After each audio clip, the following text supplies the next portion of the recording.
بسم اللہ الرحمن الرحیم۔ گناہ کے مزے کی مثال۔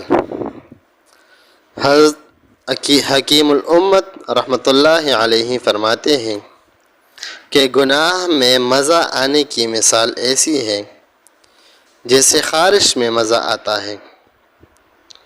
کجلی والا کہتا ہے کہ کجلانے میں اتنا مزہ آتا ہے کہ جیسے میری شادی ہو رہی ہے، شامیانہ لگا ہوا ہے، دعوتی ولیمہ کر رہا ہوں اور دیگیں چڑھی ہوئی ہے، بریانی پک رہی ہے۔ لیکن کجلانے کے بعد کیا ہوتا ہے؟ جلن اور بڑھ جاتی ہے اور کجلاتے کجلاتے خون نکل آتا ہے۔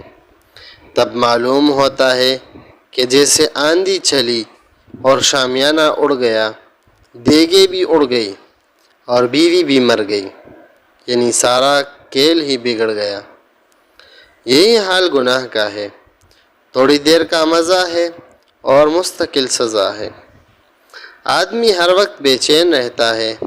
عقل سے سوچو کہ کوئی غلام اپنے مالک کو ناراض کر کے چین سے رہ سکتا ہے؟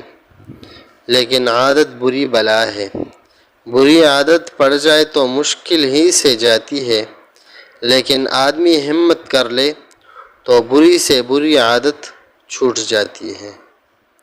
والسلام۔